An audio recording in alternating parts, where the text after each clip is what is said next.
Hey YouTube, I'm here today to tell you about the S1000RR from BMW and why it is the best super sport leader bike for road usage.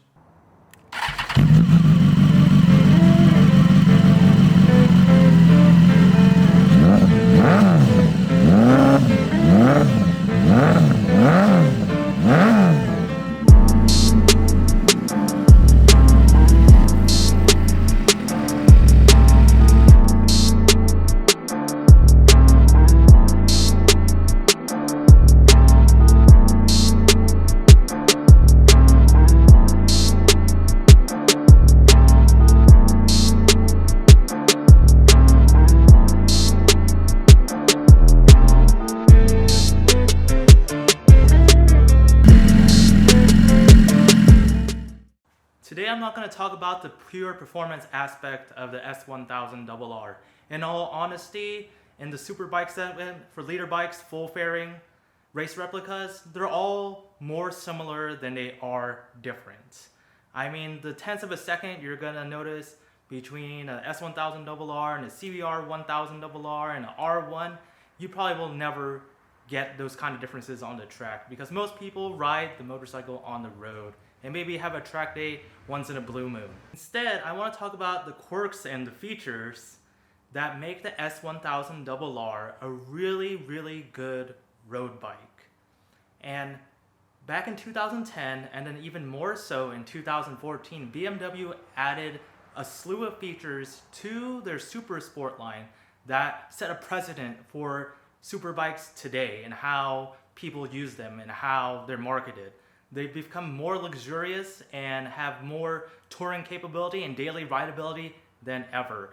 So personally, I had the 2010 S1000RR and later on I sold that and I upgraded to the 2016 version, fully spec'd out. So all the touring features and the forged wheels, etc.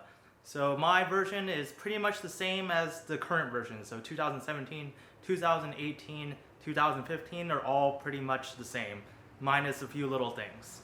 So the first feature I want to talk about is not really one that affects daily rideability, but affects how you're perceived on the motorcycle. I mean, let's be real. If you get a high performance German motorcycle, you want people to know that. You don't want to show up to a meet or a motorcycle get together and have someone say, "Oh man, that's a really nice Ninja you have." You want them to know, "Hey, I drive an S1000RR BMW." And the way BMW's done that to distinguish themselves from the other motorcycles is to make the headlights asymmetrical. So you have one here that looks like a fully opened eye and one that kind of looks like a blinking eye, like that. Funny enough, over the years, so the 2010 version, the right side was the open eye version, the left side was the closed eye version. So I guess that's just their thing now. But it's generally the most controversial aspect of this motorcycle. But I think it's a good thing because, as I said before, you want to stand out from the other bikes. You know what's a ridiculous feature for a car to have? A heated steering wheel. That is one of the most luxurious features like a BMW or a Mercedes or a Porsche has, and it's one of the most noticed features. You know, this bike, it has heated grips. That's the exact same thing. It even has a low and a high setting that you can toggle. So you can ride your S1000RR on a chilly autumn morning or a chilly spring morning and you can heat up your hands, keep them warm just fine. Oh, so warm, but not actually hot enough for an actual cold day, only warm enough for a mild breeze. The S1000RR even has cruise control, just like your car. You can turn it on and you can set the speed and the bike will maintain the speed at whatever you set it. You can use the switch to make it go up or down. And it'll turn off when any of the controls, like the brake, the rear brake, or the clutch, or the shifter. Now, that's great because if you've ever had a bike before and you're going down the highway for miles and miles off to wherever you're going, you know your right hand gets really, really tired. And especially on a super sport, they're usually not the smoothest. So a lot of the vibration gets to your hand too. So you just want to be able to rest your hand sometimes. And that you can rest both hands really if you want to.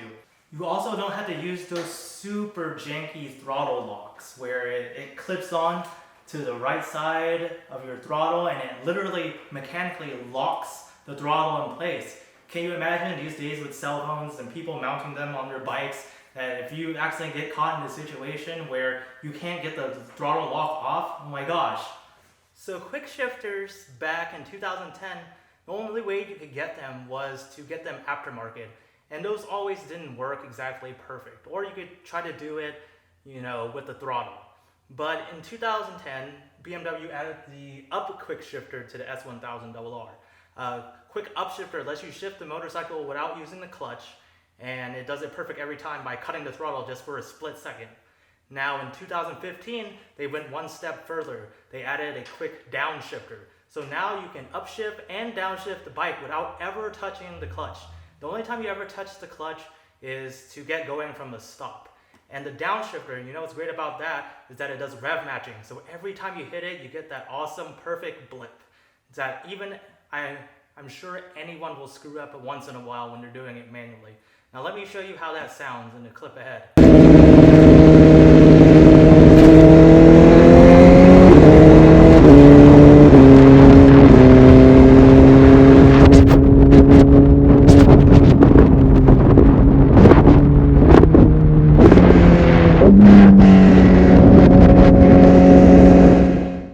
I love the downshifter out of everything on this bike the most because every time you come to a stop or a stoplight, you just sound so badass throwing out the blips. In 2010, the S1000RR was one of the first supersport bikes with adjustable ride modes. It had a sport mode, a race mode, and a rain mode.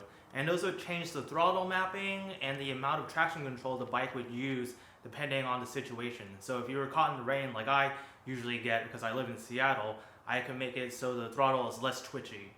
And then in 2015, they added electronic controllable dampening of the suspension. So those modes would also change how stiff or hard the suspension was. So if you got caught on something like a gravel road while you were out in the mountains looking for, some nice roads to do more aggressive riding on, you could change that for a brief moment. Now the Dodge Hellcat has that red key and that black key, and the red key unlocks all 700 horsepower of the car. Well, back in 2010, I think BMW did it first with the S1000RR. They have what is called a slick mode plug. The plug plugs into a harness in the bottom of the seat on the motorcycle and unlocks the most aggressive riding mode on the motorcycle, called, of course, slick mode. And that has the least wheelie control, almost no traction control, and the most aggressive throttle mapping. And I think that just adds a little bit of flair to the motorcycle and a little bit of fun to it too. Features like the cruise control, the heated grips, the quick shifter, and the different riding modes are what made the 1000RR the best road-going super sport motorcycle back in 2010 and then again in 2015. Because it made the mundane parts of riding, like on a commute or on a straight road or just in a scenic area, as enjoyable as the aggressive parts like in the twisties.